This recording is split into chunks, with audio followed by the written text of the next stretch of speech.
Bonjour, c'est Gorky de la team Bradva. Aujourd'hui, j'ai le plaisir d'accueillir Krampus, un des membres de la Bradva justement. Salut YouTube. Et il a eu un beau cadeau pour Noël qui est sur la table, hein, on vous en parlera juste après. Une AK-74MN de chez EEL. Mais on en parle après ça.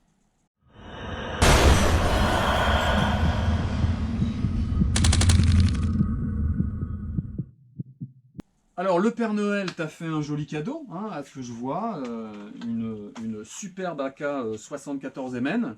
Alors, moi, ma première question, c'est pourquoi tu as choisi une EL en fait? Alors, pour l'histoire, moi j'ai commencé avec les Akasima, donc qualité d'entrée de gamme. Et pour une fois, j'ai voulu passer, pour marquer le coup dans l'équipe russophile, j'ai voulu marquer le coup avec une réplique un peu plus haut de gamme. D'accord. Donc j'ai hésité avec la LCT. Et en faisant mes petites recherches, j'ai hésité. Et puis je suis tombé sur la EL qui me convenait un petit peu plus car moins cher. Et puis au niveau de l'externe, externe un peu plus RS entre guillemets. D'accord. Puis tu as été peut-être un petit peu influencé par Kritchek, qui est un Un petit, fanatique. un petit peu beaucoup.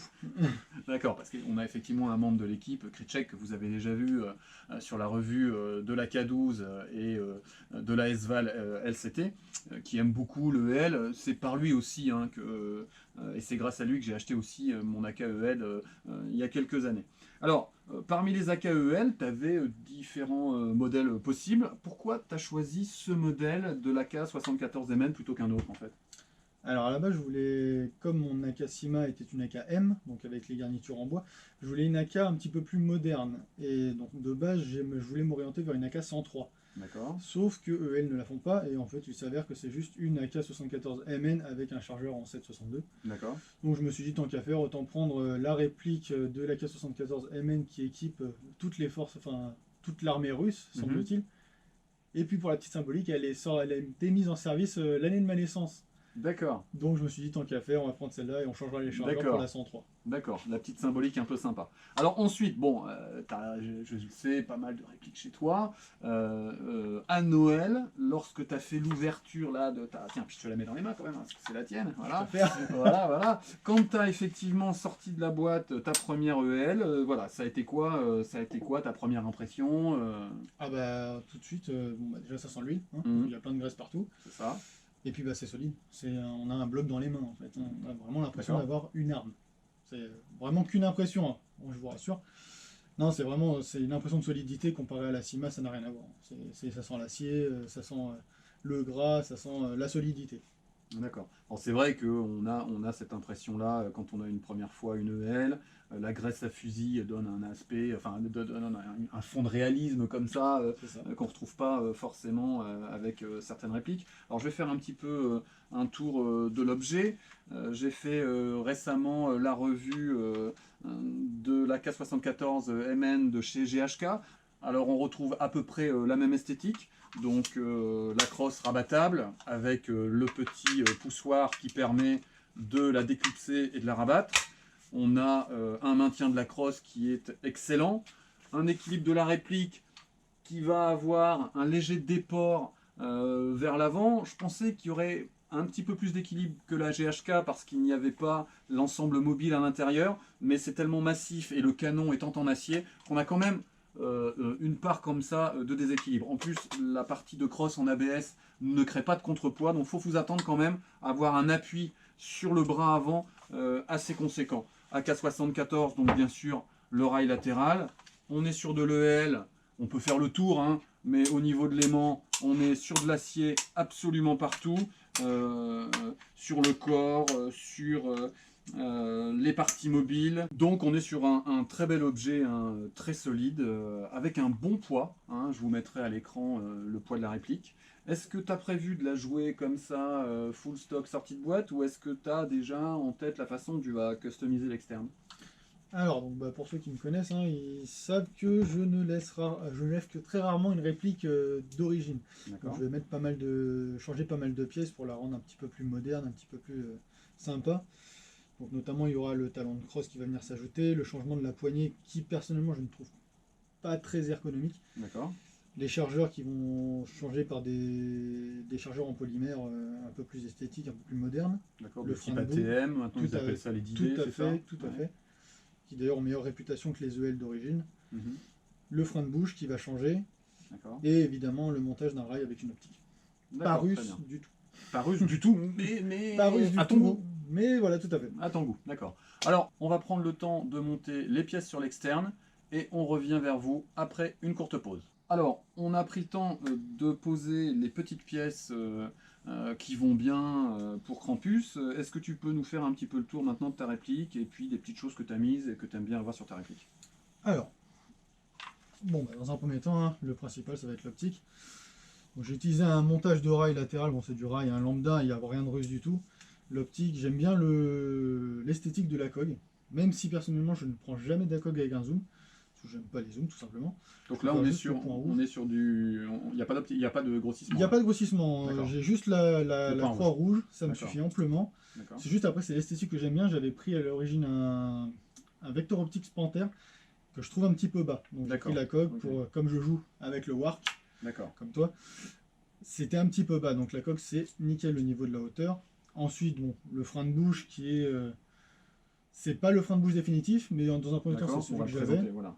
C'est celui que j'avais le mieux. Et puis il est original, il fait un bruit sympa quand on tire. D'accord. Après, on a le pommeau du levier d'armement.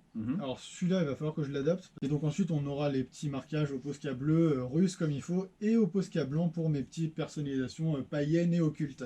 D'accord. Comme j'aime bien les faire. D'accord. Est-ce que tu as réfléchi au type de sangle que tu allais utiliser pour le portage? Parce qu'il n'est pas les alors, donc, à la base, j'aurais pris une sangle AK standard, mais je pense, vu le poids de la réplique, m'orienter vers une Dolg M3.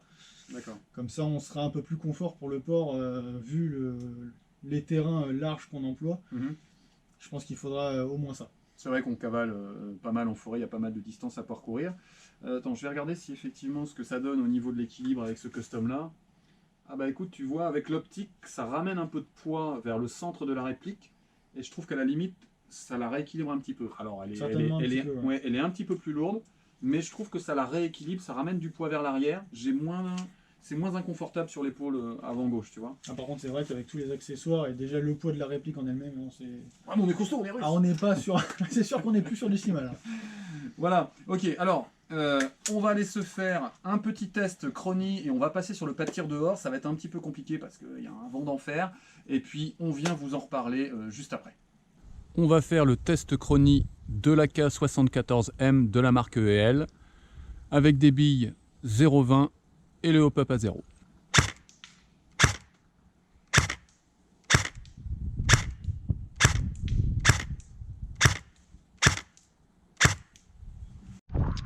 Alors, on va faire le test de tir de la K74M de chez EL. On a un vent de face et qui pousse de la droite vers la gauche, donc ça va pas être évident. C'est parti. Touché.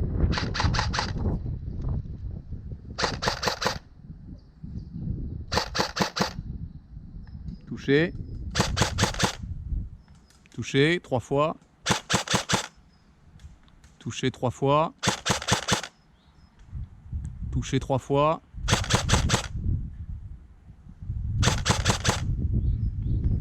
Touché 3 fois. On va s'arrêter. On était à la 0,28 ATM. Les conditions climatiques étaient compliquées et on est à un tout petit peu moins de 59 mètres mesurés au télémètre là-bas sur le bouclier. Alors, on vient de faire le test chronie. Alors, pas de grande surprise, hein. Souvent les EL nous sont livrés avec un 130 et un vrai ressort de camion derrière. Elle est plutôt étanche, mais du coup, on se retrouve au pop à 0, une moyenne aux alentours de 420 fps. Donc, on ne pourra pas l'emmener sur une partie avec cette puissance-là. C'est pas réglementaire et de toute façon, c'est dangereux pour les copains. Donc, ça nécessitera de toute façon un downgrade au niveau du ressort. On a été par contre la tester sur le pas de tir et on prend une distance de 62 mètres. On était à combien au télémètre? Je crois que c'était ça, 62 mètres. 62, on est entre 62 et 63 mètres en sortie de boîte en n'ayant rien touché. Nettoyage du canon. Voilà, c'est tout. Donc, on est bien à 60 mètres propre. Ouais, voilà. Le 60 mètres propre, c'est sûr. Et avec un vent de face et en plus une poussée en latéral qui nous obligeait à corriger nos tirs. Ça tirait plutôt droit de ce qu'on a pu voir dans le vent, mais c'était pas forcément évident. Donc on est sur une belle réplique qui va mériter quand même un petit custom interne, puisqu'on a un des amis de la team, Nikolai, qui qui a l'habitude de travailler un petit peu pour nous booster nos répliques. Qu'est-ce que tu as envie de faire sur l'interne de ta réplique? Déjà, on va partir, je pense, de base sur on va changer le canon interne par personnellement un ATM 602. D'accord. C'est ma nouvelle référence. Ensuite, le joint au pop, au Maple Leaf, avec l'appui Oméga qui va bien. D'accord, le 60 degrés, le jaune donc. Tout à fait. D'accord. Vu la puissance de la réplique, je pense que c'est ce qui correspond le mieux. C'est ça. Puis évidemment, le changement de ressort, bien sûr. Pour un 110, a priori, ça devrait être pas mal. Pour être à combien tu vas jouer en semi? Personnellement, je ne joue qu'en semi, donc 380. Voilà, on arrive à la fin de cette revue. Moi, je suis très content de t'avoir reçu. C'était un plaisir. Voilà. C'était la première fois qu'on faisait une revue ensemble. Ça s'est bien passé, à part le vent dehors, mais ça on ne peut pas contrôler. Bon, en conclusion, je dirais une très belle réplique. On est très content. On est toujours dans cette démarche de la promotion d'un airsoft intelligent et responsable. Si la revue vous a plu, vous likez. Si ça ne vous a pas plu, n'hésitez pas à disliker. Nous, on est très à l'aise avec ça.